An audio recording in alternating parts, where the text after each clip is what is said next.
அனைவருக்கும் வணக்கம். இன்றைக்கி 3 வகையான பழம் வாங்கியிருக்கோம். என்னென்னு பார்க்கலாம் வாங்க. ஃபஸ்ட்டு இது வந்து நவாப்பழம். இது வந்து 1/4 கிலோ 50 ரூபா. அடுத்து வந்து பன்னீர் திராட்சை. பன்னீர் திராட்சை வந்து 1/2 கிலோ 50 ரூபா. இது வந்து ஈச்சம்பழம் வந்து எங்கள் ஊரில் ஈச்சம்பழம்னு சொல்லுவாங்க. இது வந்து 1/4 கிலோ 40 ரூபா. நல்லாயிருக்கு. புளிப்பு எதுவும் இதில் துவர்ப்பு எதுவுமே இல்லை. கார்ப்புவாங்க எதுவுமே இல்லை. நல்லாயிருக்கு. நவாப்பழமுமே நல்லா இதாக இருக்குது. துவர்ப்பு இல்லை. இது வந்து ஹைப்ரிட் பழம்தான். ஹைப்ரிட் பழம் நல்லா சுவையாகவே இருக்குது. இனிப்பும் நல்லா தான் இருக்குது. அடுத்து வந்து பன்னீர் திராட்சை வந்து புளிப்பே இல்லை.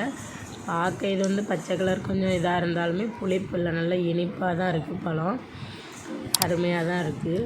3 பழமுமே டேஸ்ட்டு சூப்பராக இருக்குது. வீடியோ பிடிச்சிருந்தா லைக் பண்ணுங்கள். சேனலை சப்ஸ்கிரைப் பண்ணி வச்சுக்கோங்க. மேலும் வீடியோக்கள் வந்து கொண்டே தான் இருக்கும்.